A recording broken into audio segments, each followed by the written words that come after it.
So Sebastian has sent a copy of the document to you. Will you want to share it from your end, or he should share it from you? Let me share it from here. Okay.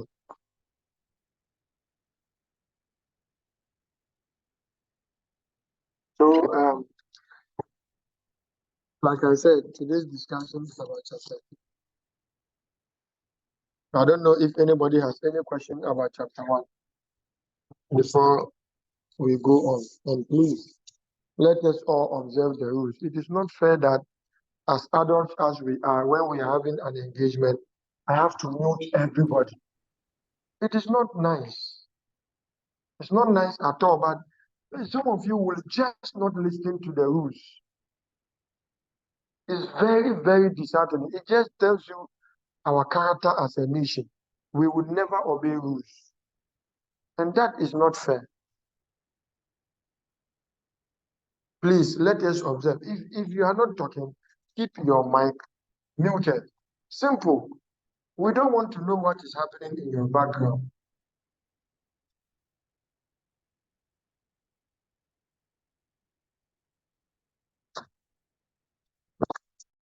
Okay. So, then your page is not showing well. I think your desktop is rather showing than the document you are trying to share.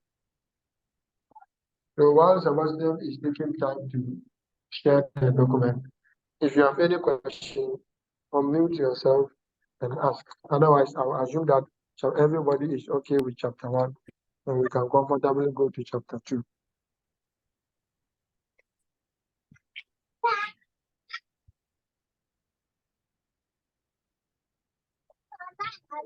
Okay. You have a question?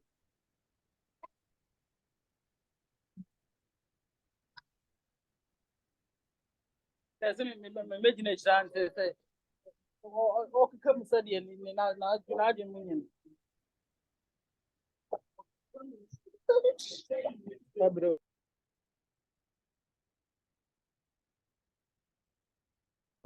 just have to mute everybody so that when anybody has anything to say, the person will now raise their hand and say, okay, like I said, today is chapter 2.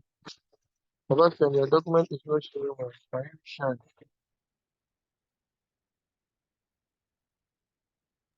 Doc, it's clear from this side, though. Can you all see his document?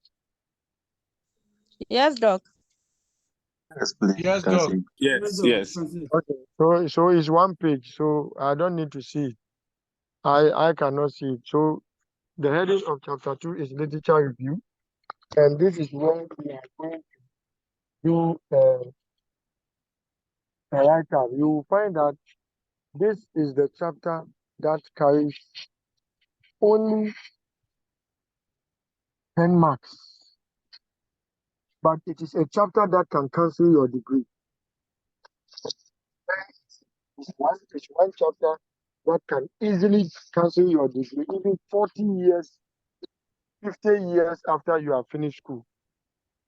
And therefore, it is a chapter that everybody must take seriously and make sure that you don't get yourself into a situation where you can easily be cited for wrongdoing. Now, if you are doing a review, it doesn't mean you are copying. So if you go and take a paragraph from somebody's work, from the beginning of the paragraph to the end of the paragraph, even if there are citations in that paragraph, it is still regarded as copy work. And you will be cited for plagiarism. And the university's rule is that if a sentence, a paragraph from somebody's work, from its beginning to its end, can be found in your work, you have copied, and your certificate can be withdrawn, because then your work will be subjected to a forensic audit. And then given the quantum of work, that the quantum of copying, your certificate can be withdrawn. And if somebody is is coming after you mischievously, then even one paragraph is enough to withdraw your certificate. So please be extremely careful.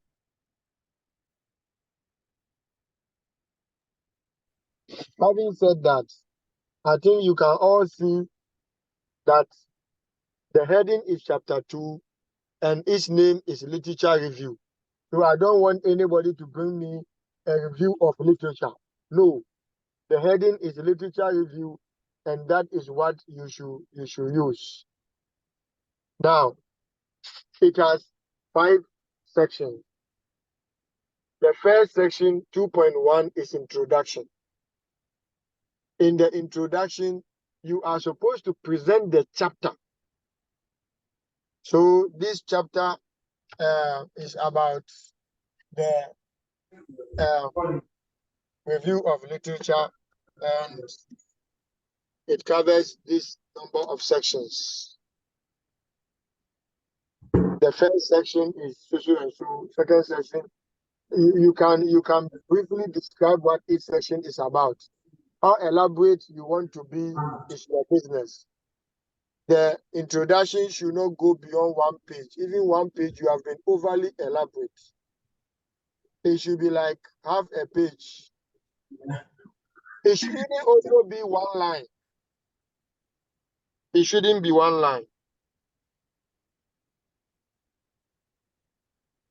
So you should make sure that you cover something meaningful. Don't present 1 line as the introduction.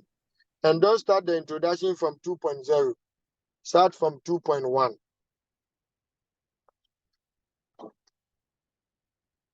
Next is the conceptual review. A conceptual review provides the definition of the concepts of a study as appears in the literature. And it also presents the working definitions of the concepts in the study. So let's take a study like religious orientation and its impact on firm performance. The moderating role of headmasters. In this topic, you will find that religious orientation is one concept.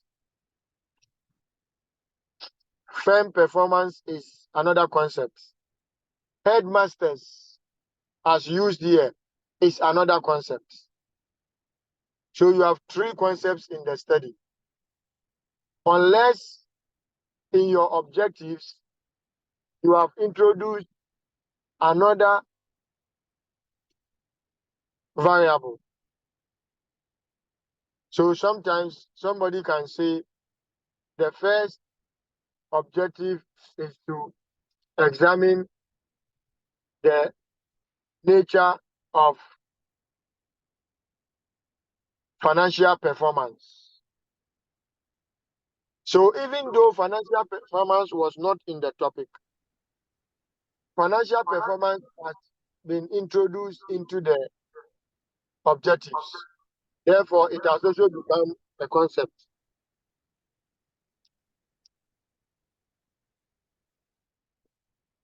So you must provide definition. So under conceptual review, we want to see only the concepts in the study. There's no need for you to say the concept of supply chain management. No, the heading should just be supply chain management. And then you provide, because if you say the concept of supply chain management, that is very, very broad. But what you are providing are the definitions, and you don't need to say definition of supply chain management. No. The heading will simply be, like in the case of the topic I've given you, religious orientation.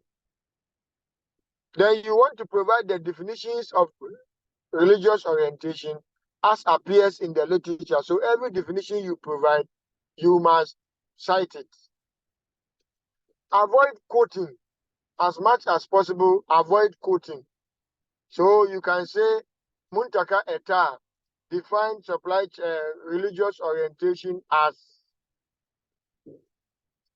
you can start by saying religious orientation has been defined variously and differently by many authors. For instance, this person defines it as, then once you are not quoting, you are allowed to introduce your own word into the definition that you are citing. If you are quoting verbatim, then the page number from the journal in which, from the article from which you are quoting must be present. That is very important.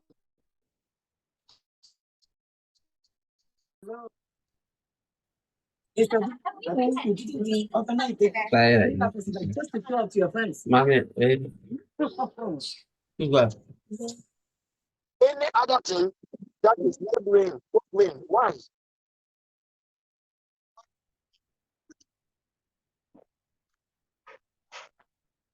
Now, when you have the minimum number of definitions expected per variable is 3. You can provide more. You are free to run commentary on the definitions. In fact, it is necessary. Just that those commentaries must also be citations. So somebody may have defined supply chain management. Another person has cited that definition and the person has run commentary on it. You don't need to quote that commentary. You can also run your own commentary, but cite the person from whom you are taking that commentary from and then paraphrasing or restating. That is very important. When you are concluding on any variable, the last paragraph must indicate the working definition of that variable as you provided at the scope of the study. So for this study, religious orientation is defined as, or this study adopts the definition of Getz Ofsted and 2019 and concludes that religious orientation is so and so and so and so. Do well to provide that definition that you had in the scope at the end of each of these variables that you are defining. Anything that is not a definition and not a commentary should not be under conceptual review. And there should be no headings for commentaries. No. Now, some of you may be doing supply chain management practices. And the supply chain management practices, all of them are 9. You may not be studying all the 9. You are allowed to introduce subheadings under the definition of supply chain management practices. Because supply chain management practices as a concept has subs, and you are free to discuss those subs. Now, when you are dealing with a variable like firm performance, firm performance have been measured variously. You don't need subheading. Use paragraphs to talk about the different ways that it has been measured by way of definition. You don't need subheadings. So, if you have two variables are defined under your conceptual review. If you have 3, you define the 3. Some of the variables, like I said, will have other sub-variables. You are free to work to provide them as subheadings and also define them. After that, you go to the theoretical review. Theoretical review is a review of the theories that underpin the study. Every study is supposed to have some set of theories to underpin it. It is under theoretical review that you are supposed to review those theories. So you define what theoretical review is first. In fact, you define or explain it. And then outline the theories that underpin your study. It has been generally accepted that no meaningful MSc or MPhil work will require more than 2 theories. PhD cry is 3. When your theories are going beyond 3, then your work is suspect. So you should be targeting 1 theory or 2 theories. Most of you who have moderating or mediating variables, you may have 2 variables. Those of you who have direct relationships only, you may have 2 theories. Those of you who have direct relationships, you may just need 1 theory. Please don't go beyond 2. If you think you have a strong reason why you should use 3 theories, so be it. But as soon as I see that you have more than 3 theories, I know that you don't know what you are doing. So 2 theories, 1, 2, maximum 3 is enough. You are going to review the theory starting from what it is, how it has been used and reviewed in the literature. And then you end up with a paragraph that explains how that theory relates to your work. If you don't do that, then that theory you have introduced is useless. You must explain how that theory applies to your work. So if you look at the religious orientation and firm performance, I used the Hofstede's theory of cultural orientation. And religious orientation is one of the attributes of that theory.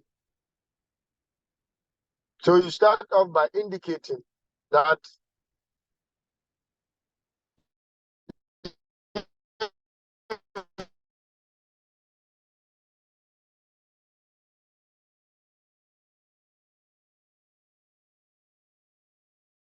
different parts of the world have different cultures, and every culture has its own set of beliefs, values that and belief systems. Then and when, if you want, then you conclude each theory by indicating how it relates to your work. The last paragraph of each theory should explain how that relates to your work. Then you go to empirical review, that is 2.4. So 2.1 is introduction, 2.2 is conceptual review, 2.3 is theoretical review.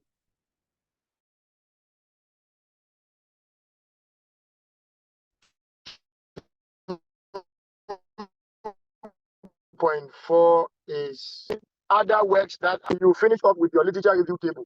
Now the literature review table is becoming a requirement.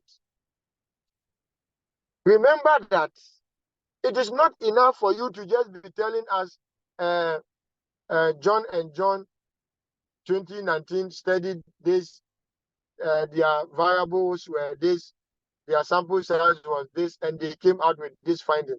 That is useless. Nobody wants to know that. Your topic may be about, like the topic we are treating is about religious orientation and firm performance. You may have mediators or moderators. So under the empirical review, you are supposed to choose appropriate headings. So cultural positions in Africa, performance of SMEs in developing countries, benefits of effective performance, performance at a glance. You need to have appropriate headings for the empirical review section. Don't just present, oh, this one did this, like most people do. This one did this and then found this. No. Remember, you start by defining or explaining what empirical review is. When you do so, then you now start presenting the heading. So there may be something that you have found that you wanted to talk about, but about, say, any of your concept. But under conceptual review, because you were working with only definitions, you could not present it. For example, somebody may be doing service quality, and the person will be looking at characteristics of service quality. You can't present this under conceptual review. You have to present it under empirical review. Because characteristics is not a definition. So it cannot be under conceptual review. Its proper place is empirical review. That is very, very important. So empirical review can be very long and it can be short. Remember that when we are assessing your work, literature review is assessed on the depth of what you have done. So you see the broadness of the literature review.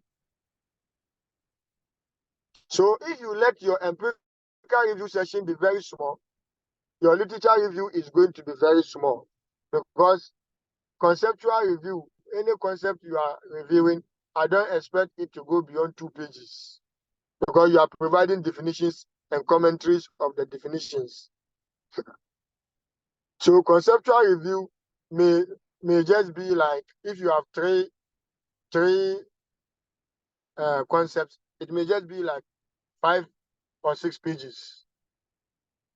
Theoretical review, depending on how deep you can analyze the theory, may also be like just 4 pages or 5 pages. So a lot of the literature review is under empirical review. So empirical review can be any number of pages. If you make it too much, you will be annoying and boring. And turn it in will give you a lot of headache. If you make it too short, it demonstrates that you don't have an understanding of pertaining literature, and therefore you can easily be marked down. Next is conceptual framework.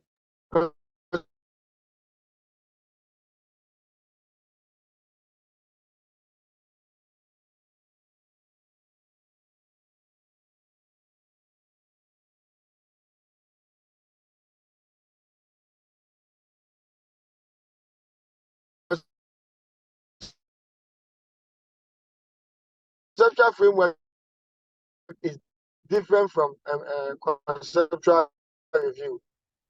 The conceptual framework provides the pictorial view of the proposition.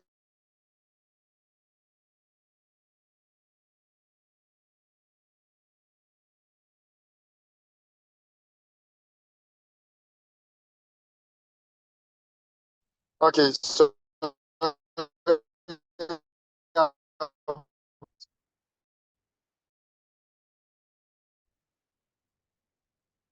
can you hear me? Yeah, Doc, can hear you. I've muted everybody. Some were making noise, so I muted them. But we can hear you. Yes.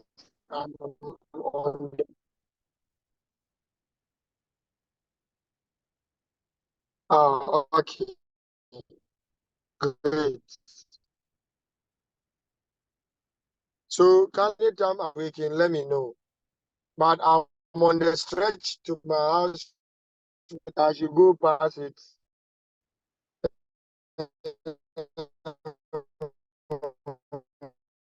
From now. So and then I just started talking about the conceptual review, conceptual framework.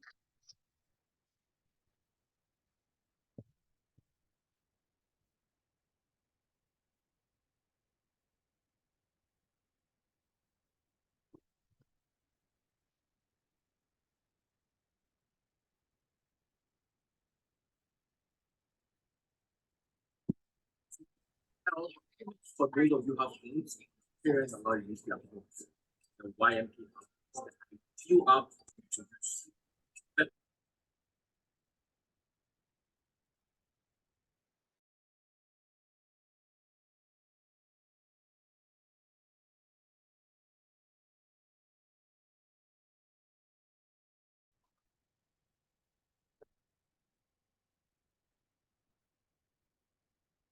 Of headmaster to 3 variables. The direct relation is the first heading under religious orientation and firm performance.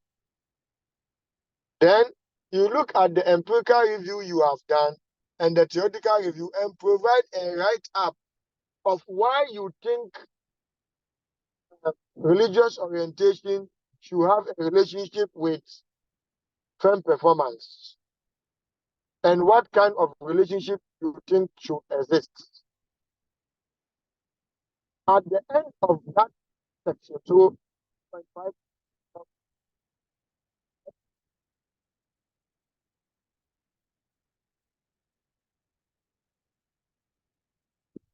of 2.5.1 hypothesis. So you want your hypothesis could be that higher levels of religious orientation will have a negative impact on firm performance. So you see that this hypothesis is about the two main variables in the study.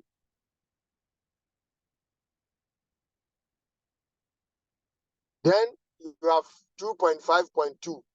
This time, because the variables are 3, it will be the moderator or mediator and the dependent variable.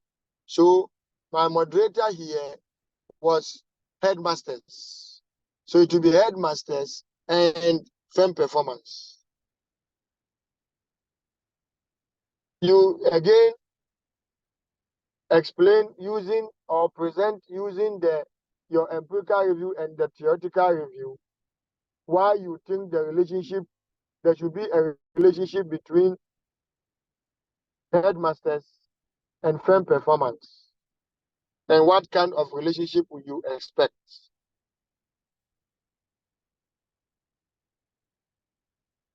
At the end of it, you state hypothesis 2 for whatever number you have given that relationship. Some of you may not be testing any relationship between the moderator or mediator and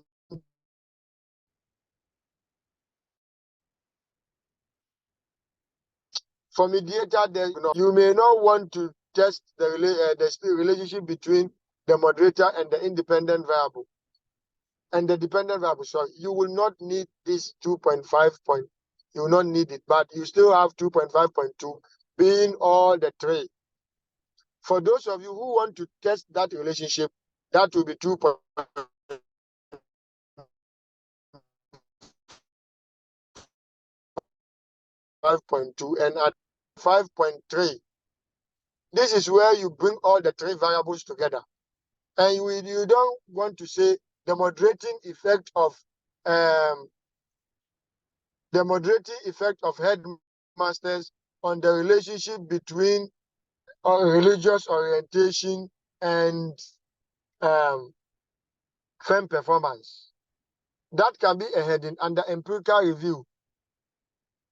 Under conceptual framework, if you state it that way, you are not wrong, but it's not appropriate. You just put the 3 variables together.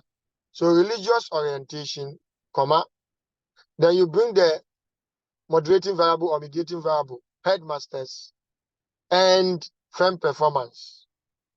Once you state it like that, everybody then knows that headmasters is serving as a mediator or a moderator. Then again, you use your empirical and theoretical underpinnings to explain why you think headmasters should moderate or mediate the relationship between religious orientation and firm performance. When you are done, then you state either your hypothesis 3 if you have a 2, or hypothesis 2 if you don't have a 2. Then chapter 2 is done. Now, you realize that for an MSc thesis, the department expects a minimum of 55 pages from where you have chapter 1 to the last sentence of chapter 5. So it means it does not include introductory pages, and it does not include appendices, references, and appendices. It should be 55 pages. And the line spacing should be 1.5, not 2.0. If you do 2.0, then your number of pages should be like 65. For those of you doing MPhil, if you have 1.5 pages, 1.5 line spacing, minimum requirement is 70 to 75 pages. So please take note of that. That means that if you think that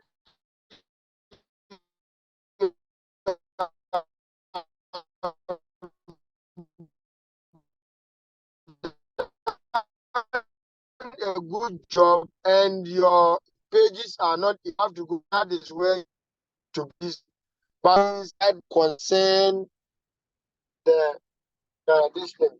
Don't present what does not relate to your study. You will be annoying.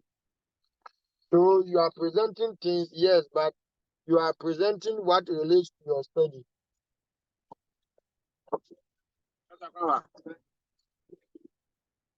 That is important. Okay.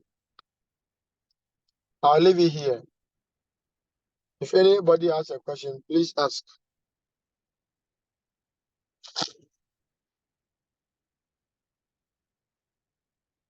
Okay, so if you have a question, you can just raise your hand and I will mute you to ask your question because of the noise background. So I had to mute everybody. So if you have a question, you raise your hand and I will mute you to ask the question. Okay, I think Benedict Amo has raised the hand. Okay.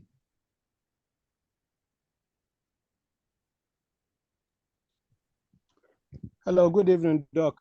Good evening, colleagues. Yeah, Yeah, Doc, I want to find out, those of us who are doing hypothesis development, does it have to come before the conceptual framework or after the conceptual framework that you do the hypothesis development? please, for me, my students, I don't accept hypothesis development. If you want, you can call the heading conceptual framework and hypothesis development. That one is your choice. Okay, Doc. Yeah, so you shouldn't have a section called hypothesis development. 2.5 is conceptual framework. If you want, you can add the hypothesis development to that. That is for PhD. Okay, no. So yes, it should just be 2.5 conceptual framework, 2.5.1. The first two, the independent variable and then the dependent variable. 2.5.2. If you are testing the relationship between your moderator and the dependent variable, that is 2.5.2. And then 2.5.3 becomes the three of them. If you have just two variables in your study, then you will just have 2.5.1. Your hypothesis may be hypothesis H1A, H1B. How does that happen? So you have just two variables, but the independent variable may have sub-measures. So let's say I'm looking at procurement practices, and then I'm looking under procurement practices, I am measuring sourcing sourcing strategy. I am measuring tendering. I am measuring supplier selection. So I have 3. It means that I will expect my sourcing strategy to have an influence on firm performance. That will be H1A. Because H1 will be a hypothesis linking procurement practices and firm performance. Then you have H1A coming to the sub measures.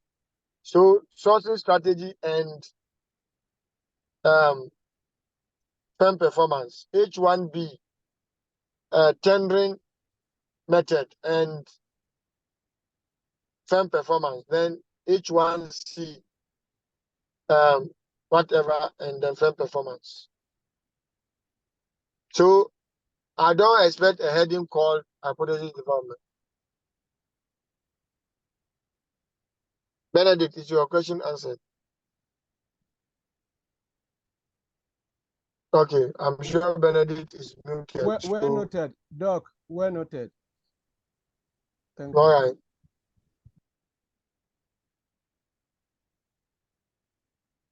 Please, is there any other question? Yeah.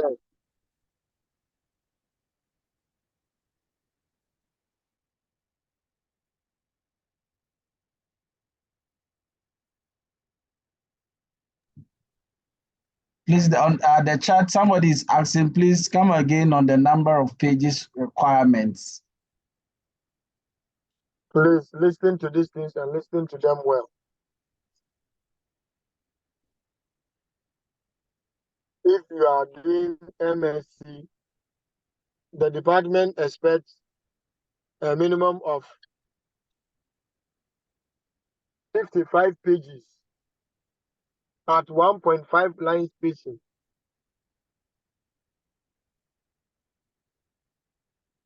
So 1.5 line spacing, 55 pages.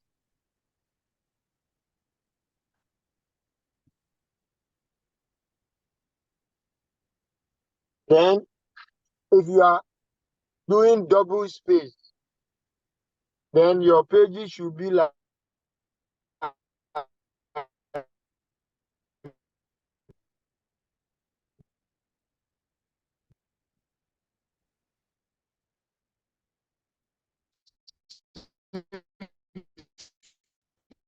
5.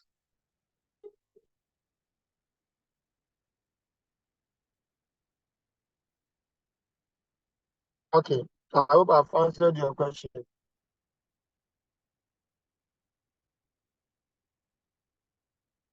Now, somebody is asking if it's possible you can share sample of the chapter 2 like with the chapter 1. Chapter 2 has no sample. Chapter 2 have no sample. People will just copy. Okay. All right, okay. I've given you the format.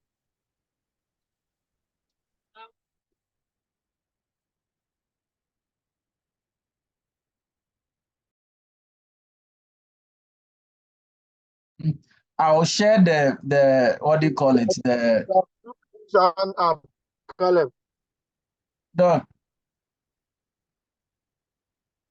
Two people's Oh, okay. Okay, Francis Dozie. Okay, Francis. Yeah, good evening. Good evening. Yeah, good evening, Doc. Please, can you help throw more light on the empirical review and the conceptual review? Because you mentioned that at the conceptual review, you wanted to look at the concepts that are relating to our work, and we look at the variables within our work, and then we explain it into details and pass commentary. And the empirical review, we want to look at previous studies. And so I want to get a clear distinction, because most of these things will be fetched from the literature. So if you can throw more light on it so that we get a clear understanding about it, I will appreciate. You yourself, you are confused. You say what you said again, please. And No, I didn't hear what, please. You see that. Yeah, I'm saying that you are confusing the situation. So say what you said again. And by the time you finish, you see that the answer is in what you said.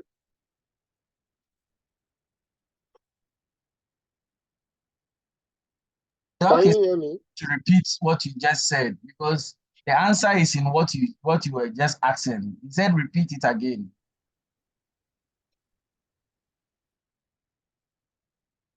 Maybe you have to unmute him again.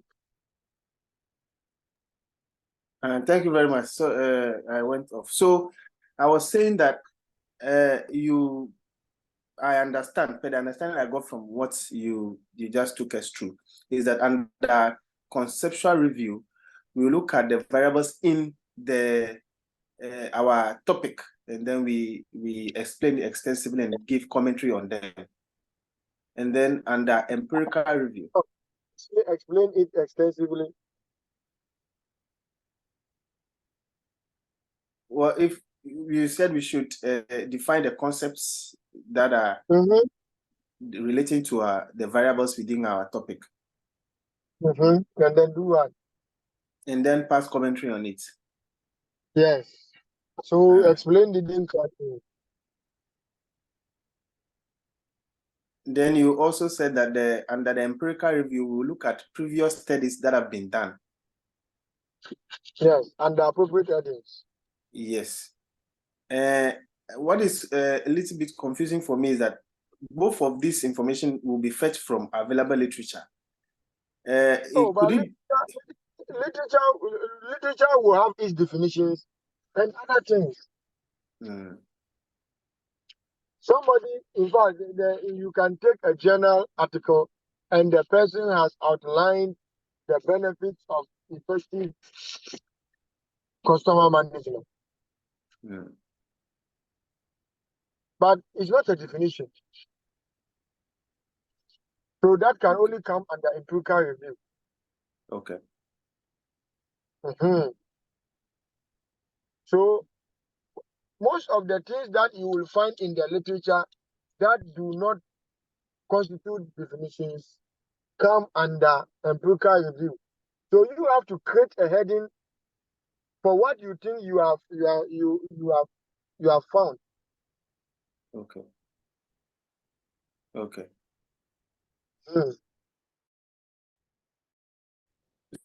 So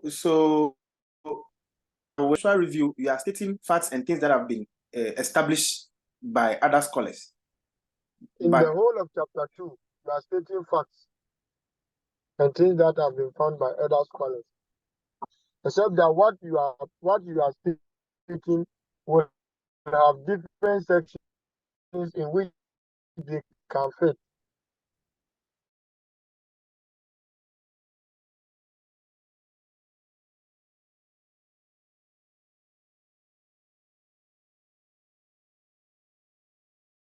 That will be conceptual review.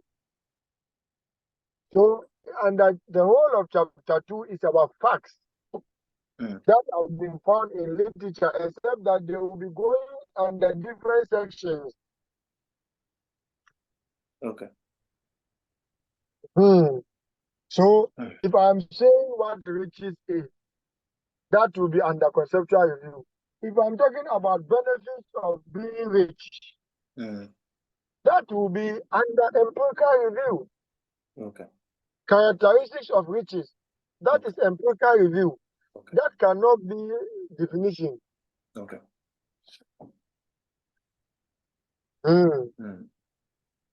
So in the literature, you find a lot about any variable you are studying. Some of what you will find will be talking about definition, how the concept defined. Some of what you will find will be attempting to run commentary on the definition.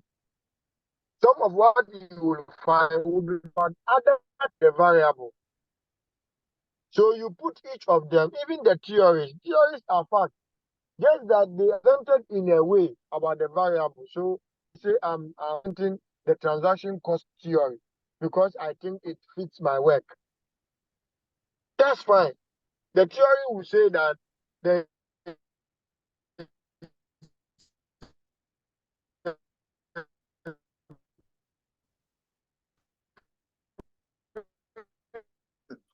Doc, we are losing you.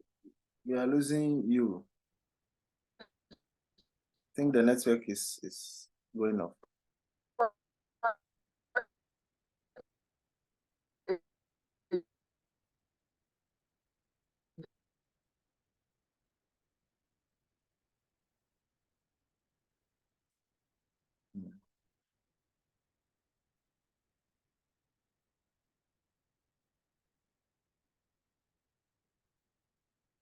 It seems those network is a little bit. Yeah. Let's see if you'll be back in the shortest possible time. Mm.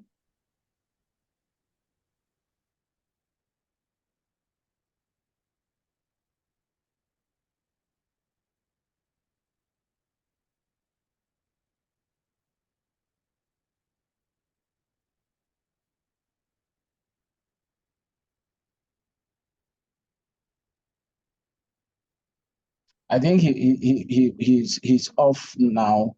I'll upload the video on YouTube and send a link to you like I did the last time. I think Doc is back. Let's see. Doc, your line went off.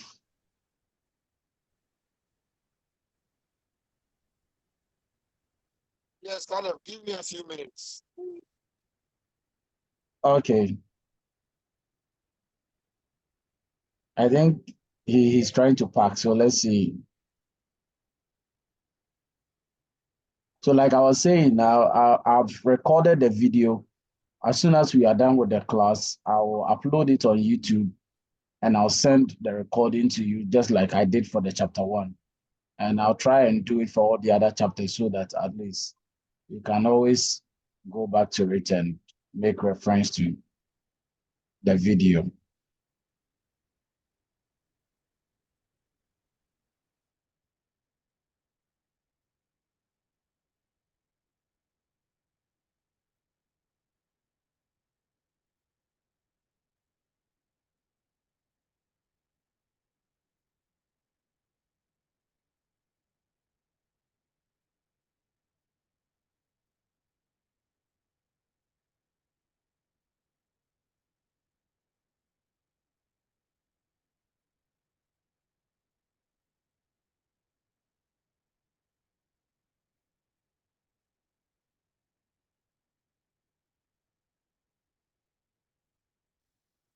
So, like I was saying, it has its own definitions.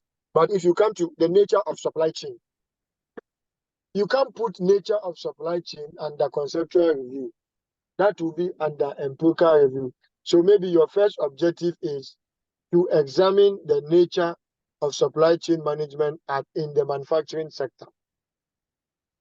First of all, supply chain management in the manufacturing sector is something you should review, but you cannot review that under conceptual review. You can only review that under empirical review. So what are people saying about supply chain management in the manufacturing sector? So that's what I hope this is clear. Yes, please. Yes, it's clear, Doc. Okay. All right, thanks.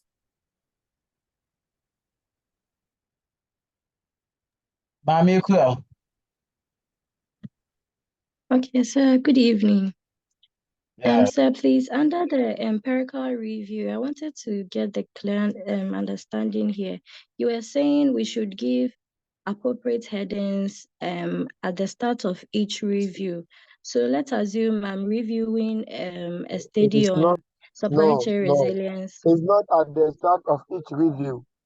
Whatever you find in the literature, you are going that it will have something. Okay. So somebody can decide to look at nature of supply chain management and present 10 pages because he has found a lot in the literature that is describing the nature of supply chain management. Do you understand? So I'm not saying that under if you are going to talk about the work somebody has done, then you give it a heading. The work, no. The works they do and what they find will fit under something under the variable. Okay, okay, sir. Mhm. I get it now. Thank you.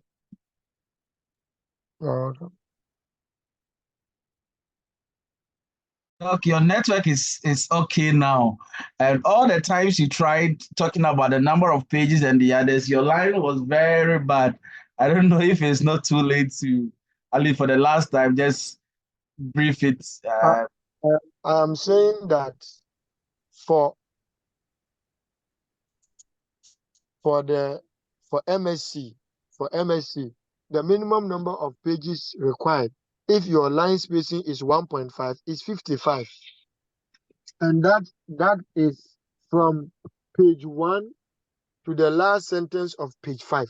So it does not include the introductory pages, and it does not include references and appendices. 55 pages. If you do double spacing, then you are talking about 65 pages. For MPhil, at 1.5 line spacing, you are talking about between 70 and 75 pages. If it is double spacing, then you should cross 90. I hope it's clear now. Yes, please. Yes, please. Is any other question? Mamiku, your hand is still up. Is it the previous one? Oh, sir, sorry. Let me just lower my hand. Okay. Please, is there any other question?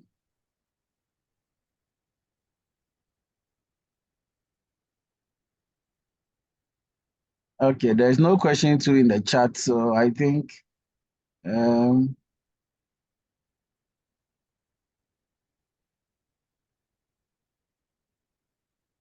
okay. But I think for now there's no question on the platform. So if you have any other thing you want to add, it's almost 9.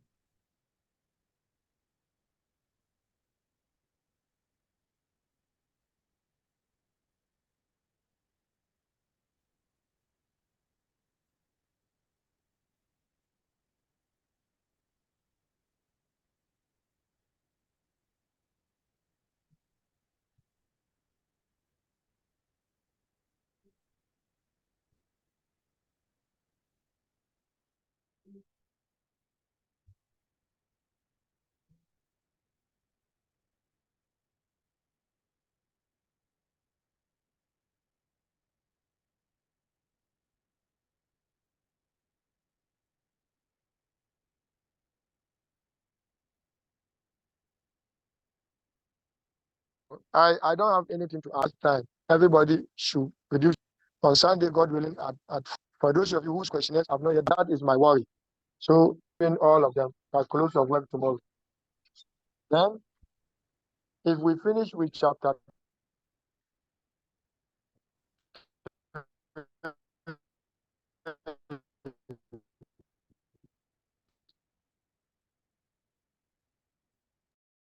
Doc, your line is breaking again now.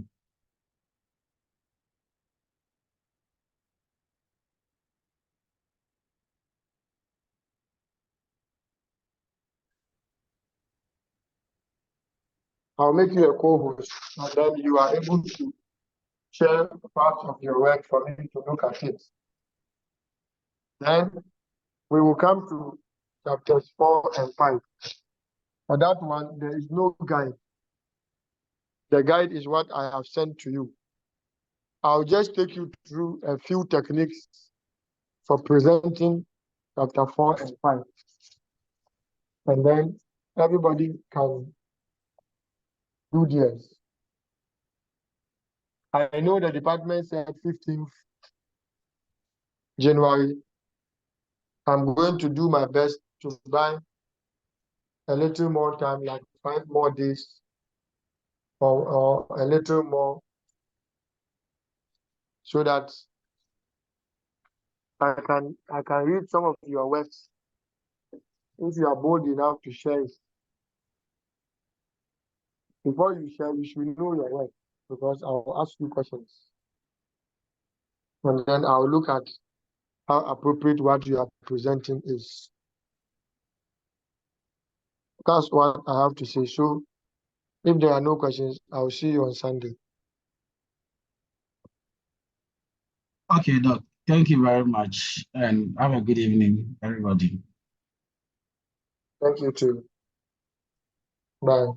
Bye.